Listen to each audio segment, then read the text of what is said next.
வேலனோட காதலி மயில் ஒன்றை வளர்த்துட்டு இருக்கா. அந்த மயிலை பார்க்குறப்போல்லாம் முருகனோட ஞாபகம் வருது.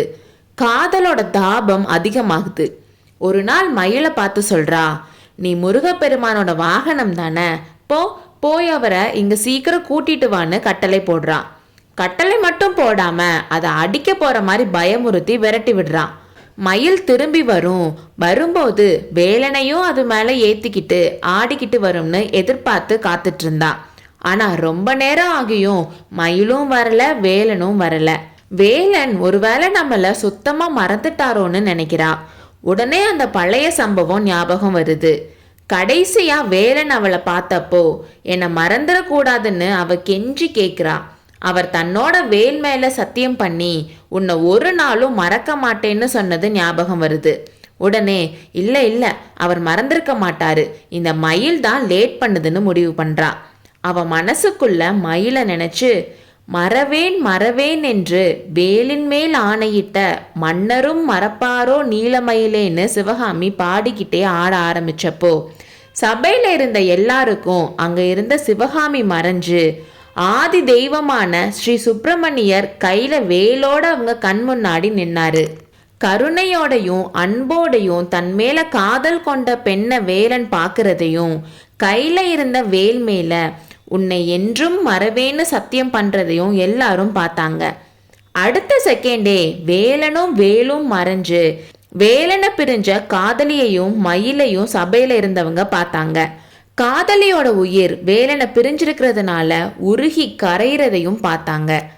அன்பர் வரவு நோக்கி இங்கு நான் காத்திருக்க அண்ணனடை பயில்வாயோ வண்ண மயிலேன்னு சிவகாமி ஆடினப்போ முதல்ல அந்த பெண் ஆசையோட வேலனுக்காக எதிர்பார்த்து காத்துட்டு இருக்கிறத எல்லாரும் பார்த்தாங்க. அப்புறம் அந்த பெண் அண்ணனட நடக்கிற மயில கிண்டல் பண்றதுக்காக அவளும் அண்ணனட நடந்தப்போ எல்லாரும் சிரிச்சாங்க. முருகன் மயில வாகனமா எடுத்துக்கிட்டனால மயிலோட தலைக்கு போதை ஏறி வழி தெரியாம திண்டாடுறத சொன்னப்போ எல்லாரும் அதை பார்த்து குதூகலம் ஆனாங்க. ஒருவேளை என்ன பழி வாங்கிறதுக்காக வேணும்னே வழியில படுத்து தூங்கிட்டியான்னு கேட்டு அதுக்கு அபிநயம் பிடிச்சிட்டு என்னவோ நீ எப்படியாவது நல்லா இருன்னு மனக்கசப்போட ஆசிர்வாதம் பண்றதுக்கு அறிகுறியா வாளினி மயிலேன்னு வாழ்த்தி அதுக்கான பாவத்தை சிவகாமி காட்டினப்போ அந்த சபையில ஒரே ஆரவாரம் தான்.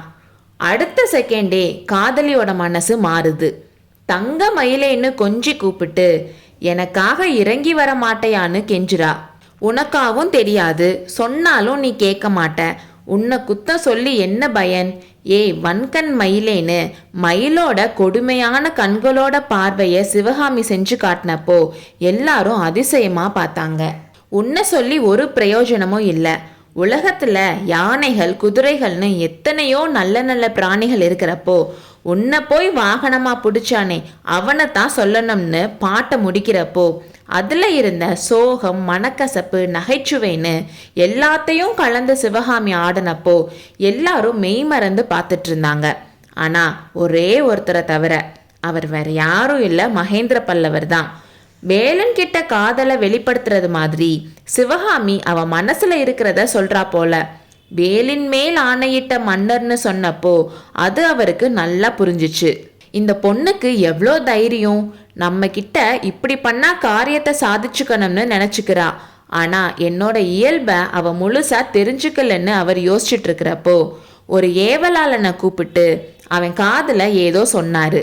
அவன் போய் ஆயனர்கிட்ட ஏதோ சொன்னதும் அவர் சிவகாமி கிட்ட அம்மா நாவுக்கரச பெருமானோட பாட்டு ஒன்று பாடுன்னு சொன்னாரு. ஏற்கனவே சக்கரவர்த்தி முகத்துல சந்தோஷம் இல்லாததை வச்சு அவர் மனசோட நிலைமைய ஒரு மாதிரி தெரிஞ்சு வச்சிருந்த சிவகாமி இப்போ அவர் இப்படி சொல்லி அனுப்புனதுல இருந்து அதை கன்ஃபார்ம் பண்ணிக்கிட்டா. அவரோட கல் மனச தன்னோட கலைனால உருக வைக்கலான்னு அவ போட்ட திட்டத்தை நினைச்சு அவளுக்கு வெக்கமா இருந்துச்சு. அந்த வெக்கம் இப்போ அவளுக்கு கோபமா மாறுச்சு. உடனே அவ நாமார்க்கும் குடியல்லும் நமனை அஞ்சோன்ற பாடலை பாட ஆரம்பிச்சா. அது வரைக்கும் சபையில குதூகலமா இருந்தவங்களோட முகம் திடீர்னு மாறுச்சு. ஏன்னா எல்லாரோட மனசுலையும் இந்த பாட்டை ஏன் இப்போ பாடணும்னு நினைச்சாங்க. ஏன்னா அந்த பாட்டோட வரலாறு அப்படி. திருநாவுக்கரசர் சைவ சமயத்துக்கு வந்தப்போ பாட்டலிபுரத்து சமணர்கள் அவர் மேல நிறைய பள்ளி போட்டு காஞ்சி பல்லவ சக்கரவர்த்திக்கு சொல்லி அனுப்புனாங்க. மகேந்திர பல்லவரும் அவரை விசாரிக்கிறதுக்காக அவரை கூட்டிட்டு வர சொல்லி ஆட்கள் அனுப்புனாரு. அந்த ஆட்கள் அவரை கொஞ்சம் பயமுறுத்தினாங்க. எனக்கு இறைவன் சிவபெருமான் தான், உங்களோட அரசர் கட்டளையை நான் மதிக்க மாட்டேன்னு திருநாவுக்கரசர் சொன்னாரு. உன்னை சுண்ணாம்பு கலவாயில போடுவோம், யானையோட காலால மிதிக்க வைப்போம், கழுத்துல கள்ள கட்டி கடல்ல போடுவோம்னு பயமுறுத்தினாங்க. அப்போ அவர் ஒரு பாட்டு பாடினாரு. இந்த பாட்டை ஒரு ஓலையிலையும் எழுதி கொடுத்து இதை போய் உங்க அரசர்கிட்ட கொடுங்கன்னு சொன்னாரு. அவங்களும் போய் கொடுத்தாங்க. அதை படிச்சுட்டு மகேந்திர பல்லவர் அந்த பாட்டை பாடின மகானை பார்க்க ஆசைப்பட்டாரு. அவரை பார்த்ததுக்கு அப்புறம் அவரும் சமண சமயத்தை விட்டுட்டு சைவ சமயத்துக்கு மாறினாரு. இதெல்லாம் தெரிஞ்சனால சபையில இருந்தவங்க அப்படி நினைச்சாங்க. ஆனா மகேந்திர பல்லவர் அப்படி நினைக்கல. அவர் அந்த பாட்டை கேட்டதும் ரொம்ப சந்தோஷப்பட்டாரு. பாட்டை கேட்ட உடனே அந்த பாட்டு எந்த சந்தர்ப்பத்துல பாடினதுன்னு புலிகேசி கிட்ட சொன்னாரு. அதை கேட்ட புலிகேசி, அழகுதான், உங்களோட அதிகாரத்தை மதிக்காம ஒரு பரதேசி பாட்டு பாடுறது, அதை ஒரு பொண்ணு சபை நடுவில் அபிநயம் பிடிக்கிறது, அதை நீங்க பார்த்து சந்தோஷப்படுறது, இதெல்லாம் என்னால் நம்ப முடியலன்னு புலிகேசி சொன்னாரு. அதுதான் கலையோட மகிமை சத்யாஸ்ரயா. ஒருத்தன் வாய்ப்பேச்சால என்னோட கட்டளையை மறுத்திருந்தா உடனே அவனை கொல்ல சொல்லி கட்டளை போட்டிருப்பேன். ஆனா அதுவே செந்தமிழ் கவிதையா வந்தப்போ இந்த கவிதையை பாடினவரை பார்த்தாகணும்னு தோணுச்சுன்னு ரசிக சிகாமணியான காஞ்சி சக்கரவர்த்தி சொன்னாரு. இதுக்குள்ள சிவகாமி பாட்டை ஒரு தடவை பாடி முடிச்சுட்டு ஆட ஆரம்பிச்சிருந்தா. இப்போ எல்லாரோட கண்ணுக்கும் மார்க்கண்டேயன் தெரிஞ்சாரு. மல்லிகை பூவோட இதழ் மாதிரி மிருதுவான உடம்பு வச்சிருக்க பெண்ணொருத்தி திடீர்னு கையில பாச கைத்தோடையும் தண்டாயுதத்தோடையும் வர யமதர்மராஜாவா மாறுறா. அடுத்த செகண்டே 16 வயசு பையனாவும் மாறி முகத்துல பயத்தோட சிவலிங்கத்தை கட்டி பிடிச்சுக்கிறான். யமதர்மன் அந்த பையன் மேல பாச கைத்தை வீசி அவன் உயிரை எடுக்க பாக்குறான். அந்த பையன் இன்னும் ரொம்ப பயப்படுறான்.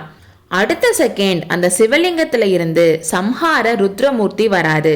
மார்க்கண்டேயனை பாக்குறப்போ கருணையும், யமதர்மராஜனை பாக்குறப்போ கண்கள்ல அக்னி ஜுவாலையும் தெரியுது. புருவங்களுக்கு நடுவுல நெற்றிக்கண் திறக்க போதுன்னு நினைக்கிற அளவுக்கு ஒரு துடிப்பு இருக்கு.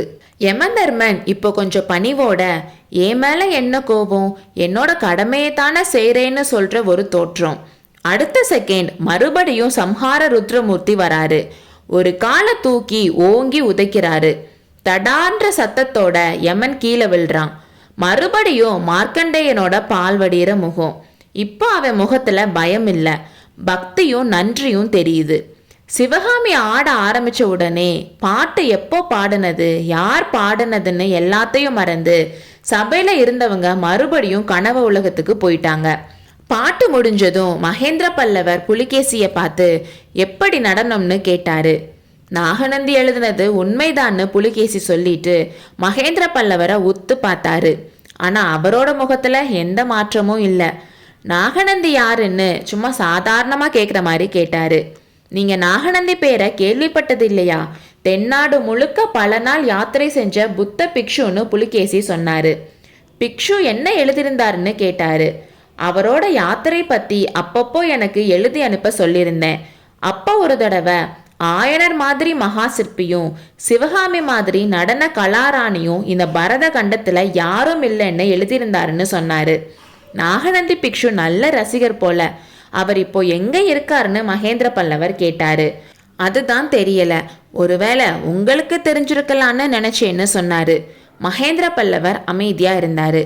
நாட்டில் இருந்த புத்த பிக்ஷுவை எல்லாம் ஒற்றர்கள்னு நினைச்சு நீங்க சிறையில அடைச்சிருக்கிறதா கேள்விப்பட்டேன். ஒருவேளை நாகநந்தி பிக்ஷுவையும் ஒற்றர்னு நினைச்சு சந்தேகப்பட்டு சிறைப்படுத்திட்டீங்களோ என்னவோன்னு சொன்னாரு. இவங்க இப்படி பேசிட்டு இருந்தப்போ சிவகாமி கைத்தட்டிட்டு இருந்த எல்லாரையும் சுத்தி பார்த்துட்டு இருந்தா. அப்போ மகேந்திர பல்லவரோட முகத்தை பார்த்துட்டு அடுத்து புலிகேசியோட முகத்துக்கு வந்து நின்னுச்சு. அப்படி வந்து நின்னதும் சிவகாமியோட மனசுல நிழலா இருந்த ஞாபகம் தெளிவான உருவம் எடுத்து அவ முன்னால நின்னுச்சு. அந்த முகம் அப்படியும் இருக்க முடியுமா? 2 மனுஷங்களுக்குள்ள அப்படிப்பட்ட முக ஒற்றுமை சாத்தியமா? இல்ல 2 பேரும் ஒருத்தவங்க தானா? மகேந்திர சக்கரவர்த்தி நிறைய மாறு வேஷம் போடுற மாதிரி வாதாபி சக்கரவர்த்தியும் நாகநந்தி பிக்ஷு மாதிரி வேஷம் போட்டு தென்னாட்டுல சுத்திட்டு இருந்தாரான்னு சிவகாமி யோசிச்சுட்டு இருந்தப்போ மகேந்திர பல்லவர் நடனத்தை முடிச்சுக்கலான்னு ஆயனர்கிட்ட சைகை காட்டினாரு. ஆயனரும் சிவகாமியும் மறுபடியும் 2 சக்கரவர்த்திகளும் உட்கார்ந்திருந்த இடத்துக்கு போய் வணக்கம் சொல்லிட்டு நின்னாங்க.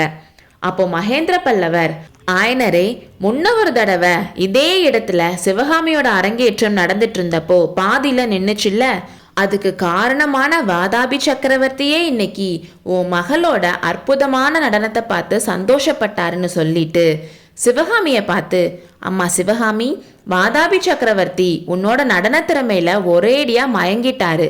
உன்னையும் உன் அப்பாவையும் அவரோட வாதாபிக்கு அனுப்பி வைக்க கேட்குறாரு.